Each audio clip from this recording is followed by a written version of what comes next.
South ఇండియాలోనే biggest sorry store మన Varahi silks మన విజయవాడ ఎంజీ రోడ్ లో డిసెంబర్ 4వ తారీఖున ఘన ప్రారంభం.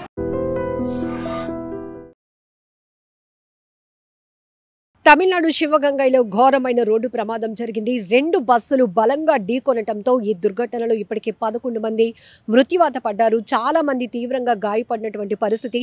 ఇప్పటికే రెస్క్యూ ఆపరేషన్ కొనసాగుతోంది. ఈ బస్సు ప్రమాదం వల్ల అందులో చిక్కుకొని పూర్తిగా డ్యామేజ్ అయినటువంటి పరిస్థితులు చాలా కనపడుతూ ఉన్నాయి. అందులో చిక్కుకున్న వారి హాహాకారాలు చూస్తే కాపాడండి అంటూ వాళ్ళు పెడుతున్న ఆర్తనాదాలు తీవ్రంగా కలిచివేస్తున్నటువంటి పరిస్థితి. ఒక్కసారిగా ఈ ఘోరమైన రోడ్డు ప్రమాదంతో అక్కడ ఉన్నటువంటి పరిస్థితులు చాలా భయంకరంగా మారిపోయాయి. బీభత్సకరమైన వాతావరణాన్ని క్రియేట్ చేసింది ఈ రోడ్ యాక్సిడెంట్ అని చెప్పాలి. అతివేగం నిర్లక్ష్యం అనే ఈ ప్రమాదానికి ప్రధాన కారణంగా కూడా కనపడుతోంది. ఇక్కడ తిరుపూర్ నుంచి కారైగూడు వరకు వెళ్తున్నటువంటి ఒక బస్సు, కారైగూడు నుంచి దిండిగల్ జిల్లా వైపు వెళ్తున్నటువంటి మరొక బస్సు అతి వేగంగా వచ్చి శివగంగై ప్రాంతంలో ఈ ప్రమాదానికి కారణమైనటువంటి పరిస్థితి ఉంది.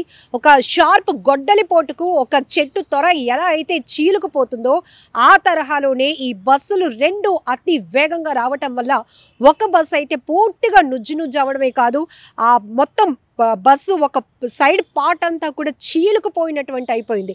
అంటే రోడ్డు ప్రమాదం ఏ తరహాలో జరిగిందో, ఎంత ఘోరంగా జరిగిందో, ఎంత నిర్లక్ష్యమో కూడా ఇక్కడ మనకి కొట్టొచ్చినట్టు కనపడుతోంది. ఈ ప్రమాదంలో ఈ ఒక్క దుర్ఘటనలోనే 11 మంది మృత్యువాత పడ్డారంటే ఎంత ఘోరమైన యాక్సిడెంట్గా కూడా మనం చూడొచ్చు. దక్షిణ తమిళనాడులో ఈ వారంలోనే ఇది 2వ అతిపెద్ద యాక్సిడెంట్గా చెప్పాలి. లాస్ట్ వీక్ జరిగినటువంటి ప్రమాదంలో కూడా అది కూడా 2 బస్సులు ఢీకొన్న ప్రమాదంలో 6 చనిపోయారు. ఇప్పుడు మరో 2 బస్సులు ప్రమాదానికి గురై, ఒక ప్రమాదంలో ట్రావెల్ బస్సులు అయితే ఇంకొక ప్రమాదంలో ప్రభుత్వ బస్సులు రోడ్డు ప్రమాదాలకు గురైనటువంటి పరిస్థితి చాలా ఘోరం. రోడ్లపైన ప్రయాణించాలంటేనే ఒక రకమైన భయాందోళనలోనికి ప్రజలు వెళ్ళిపోతున్నారు.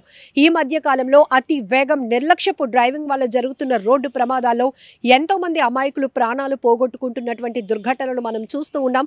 సో ఇప్పటికే మనం చూడొచ్చు, జర్నీ సినిమా మీ అందరికీ గుర్తుండే ఉంటుంది. ఆ సినిమాలో జరిగినటువంటి అది ఒక క్రియేటివ్ సీన్ అయినప్పటికీ కూడా అది రియల్ కాదు, రీల్ అయినప్పటికీ ఆ ఘోరమైన బస్సు ప్రమాదం చూస్తే ఎంత ఒళ్ళు గగురుపాటుకు గురవుతుందంటే ఒళ్ళు వణికిపోతూ ఉంటుంది.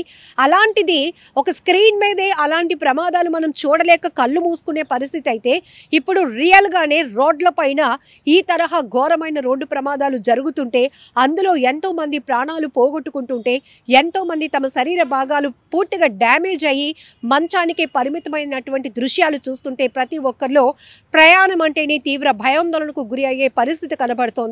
బస్సు ప్రయాణం సురక్షితం అనే దగ్గర నుంచి బస్సు ప్రయాణాలు కూడా ప్రమాదమే అని తెలిపేలాగా ఈ ప్రమాదాలు మనం చూస్తూ ఉన్నాం. దక్షిణ తమిళనాడులో ఇది అతి ఘోర 2వ ప్రమాదంగా చెప్పుకోవచ్చు. వారం రోజుల వ్యవధిలోనే ఇలాంటి ప్రమాదం మళ్ళీ జరగటం అనేది, ఈ దుర్ఘటనలో ఇప్పటికే 11 మంది ప్రాణాలు పోగొట్టుకోవడం అనేది చాలా బాధాకరమైన ఘటన. సో ఇప్పటికే రెస్క్యూ ఆపరేషన్ కూడా కొనసాగుతోంది. అందులో చిక్కుకుపోయిన వారిని కాపాడండి అంటూ ఆర్తనాదాలు కేకలు వేస్తున్న వారిని హుటాహుటిన అక్కడ రెస్క్యూ కొనసాగించి వారిని బయటకు తీసి స్థానికంగా ఉన్నటువంటి హాస్పిటల్స్కు ఇమీడియట్గా తరలించడం జరిగింది. ప్రస్తుతానికైతే వారికి మెరుగైన ట్రీట్మెంట్ అందించాలని అక్కడ ప్రభుత్వం కూడా ఆదేశాలు ఇచ్చింది. ఈ దుర్ఘటన మాత్రం చాలా బాధాకరమైన చెప్పొచ్చు. ప్రాంతాలు ఎక్కడైనా కావచ్చు, ఎక్కడ ప్రమాదాలు జరుగుతున్నా కావచ్చు, ప్రమాదం జరిగింది అంటే చాలు ప్రతి ఒక్కరిలో ఒక రకమైన భయం, గుండెలు వణుకుపోతున్నాయి. ఎందుకంటే అక్కడ ఎంతమంది ప్రాణాలు పోగొట్టుకున్నారో అనేటటువంటి ఒక ఆందోళన ప్రతి ఒక్కరిలో కనపడుతోంది. ఈ మధ్య మనం చూస్తున్నాం ట్రైన్ యాక్సిడెంట్లు, ఫ్లైట్ యాక్సిడెంట్లు, ఇక బస్సు ప్రయాణాలు, కార్లు అయితే ఎగిరి పడుతున్నాయి. భారీ వాహనాలు అతి వేగంగా దూసుకొచ్చి మరొక వాహనాన్ని ఢీకొనడం వల్ల కూడా అమాయకమైన ప్రజలు ప్రాణాలు పోగొట్టుకుంటున్నటువంటి పరిస్థితి ఉంది. డ్రైవింగ్ అనేది ఒక స్కిల్, ఒక నైపుణ్యతతో కూడినటువంటి బాధ్యత, ఒక వృత్తి, బాధ్యత కలిగినటువంటి వృత్తి. అలాంటిది ఈ డ్రైవింగ్లో కూడా పూర్తిగా నిర్లక్ష్యం, అతి వేగం, ఓవర్ స్పీడ్, ఓవర్టేక్ చేయాలి, అతి వేగంగా వెళ్ళిపోవాలనే ఆలోచనతో ఆఖరికి అందులో ప్రయాణిస్తున్న వారి ప్రాణాలు ఇలా ప్రమాదాల్లో పోగొట్టుకోవాల్సినటువంటి పరిస్థితులు ఉన్నాయి. ఎందుకంటే తీవ్రమైన ఆవేదన కలిగిస్తోంది. ఈ దృశ్యాలు చూడాలి అంటేనే కూడా భయం వేస్తోంది. అందులో తమ వారిని కాపాడే ప్రయత్నం కొంతమంది చేస్తే కాళ్ళు విరగొట్టుకొని, చేతులు విరగొట్టుకొని, తలకి బలమైన గాయాలు కలిగి వారందరూ కూడా ఎలాగోలా బయటికి రావాలి అనే ప్రయత్నం చేస్తున్నటువంటి దృశ్యాలు కూడా మనసుని తీవ్రంగా కలిచివేస్తున్నాయి, కన్నీళ్లు పెట్టేస్తున్నాయి. ఇప్పటికే అందులో ప్రయాణిస్తున్న వారి గురించి ఆలోచిస్తే జనరల్గా జర్నీలో మనం అనేక రకాల ఆలోచనలతోనే వెళ్తూ ఉంటాం. మరి కాసేపట్లో మనం గమ్యస్థానానికి వెళ్ళిపోతూ ఉంటాం. పలానా బంధువుల ఇంటికి వెళ్తున్నాం, శుభకార్యాలకు వెళ్ళే వాళ్ళు ఉంటారు, ఎగ్జామ్స్ రాయడానికి వెళ్ళే వాళ్ళు ఉంటారు, స్కూల్ టైం కాబట్టి స్కూల్కి వెళ్ళే వాళ్ళు ఉంటారు, ఉద్యోగ పర్పస్లో వెళ్ళే వాళ్ళు ఉంటారు, ఇంటికి ఇలా రావాలి, ఇంటికి మళ్ళీ నా పిల్లలకి ఇది తెస్తాను అని మాట ఇచ్చిన వాళ్ళు ఉంటారు, భార్యకి వెళ్ళొస్తాను అని చెప్పిన వాళ్ళు ఉంటారు. ఇలా రకరకాల ఆలోచనతో, ఇలా రకరకాల డైలీ లైఫ్తో ప్రయాణించే సామాన్య ప్రజానికం కూడా ఇలాంటి బస్ యాక్సిడెంట్లలో, రోడ్డు ప్రమాదాలు, ప్రాణాలు పోగొట్టుకోవడం అంటే ఎంత బాధాకరమైన ఘటన ఊహించటానికి కూడా చాలా కష్టంగా ఉంది.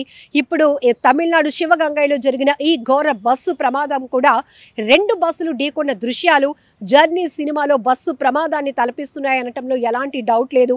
అయితే ప్రజల నుంచి కూడా అనునిత్యం కేసులు రాయటం, వీటిపైనే పోలీసు వ్యవస్థ దృష్టి పెట్టడం కాదు కానీ భారీ వాహనాలకు ఎలా అయితే పర్మిట్లు ఇస్తున్నారో రోడ్ల విస్తరణ కూడా అదే స్థాయిలో జరగాలి. ఎందుకంటే ఇప్పుడు ప్రయాణికుల సంఖ్య పెరుగుతోంది, జనాభా సంఖ్య పెరుగుతోంది, అవసరాల నిమిత్తం వాహనాల సంఖ్య పెరుగుతున్నట్టుగానే రోడ్ల విస్తరణ పనులు కూడా చేయాలి. ఎక్కడికక్కడే డైవర్షన్ బోర్డ్స్ ఉండాలి, హెచ్చరిక బోర్డులు ఉండాలి. ఇక్కడ ఇది స్పీడ్ లిమిట్కు సంబంధించినటువంటి డిస్ప్లే బోర్డ్స్ కూడా ఉండాలి.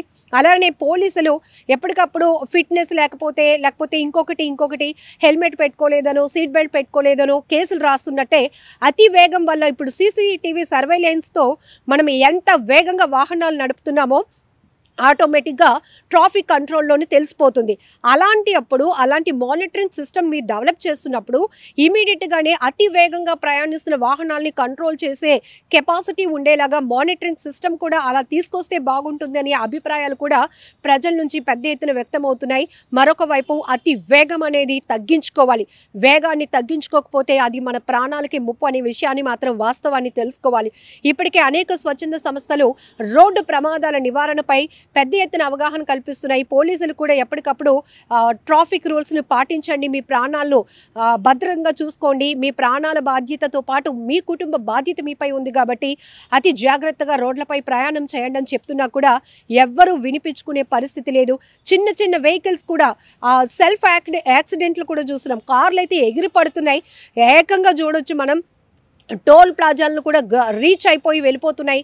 ఇంకొక చోట స్పీడ్ బ్రేకర్స్ ఉన్నా కూడా అదే వేగాన్ని కంటిన్యూ చేయటం వల్ల ఇటువైపు ప్రయాణిస్తుంటే అటువైపు ఎగిరి పడుతున్న వాహనాలను కూడా చూస్తున్నాం. చాలా వరకు ఇప్పటికే సోషల్ మీడియా యాక్టివ్ అయిన తర్వాత రోడ్డు ప్రమాదాలకు సంబంధించి CCTV ఫుటేజ్లు కూడా వైరల్ అవుతున్నాయి. ఇన్ని ప్రమాదాలు మనం చూస్తున్నప్పటికీ కూడా ఎందుకు మరి జాగ్రత్తగా ఉండట్లేకపోతున్నారో అర్థం కావటం లేదు. వేగాన్ని ఎందుకు తగ్గించుకోలేకపోతున్నారో అర్థం కావట్లేదు. ఆ డ్రైవింగ్లో నిర్లక్ష్యం ఏంటో అర్థం కావట్లేదు.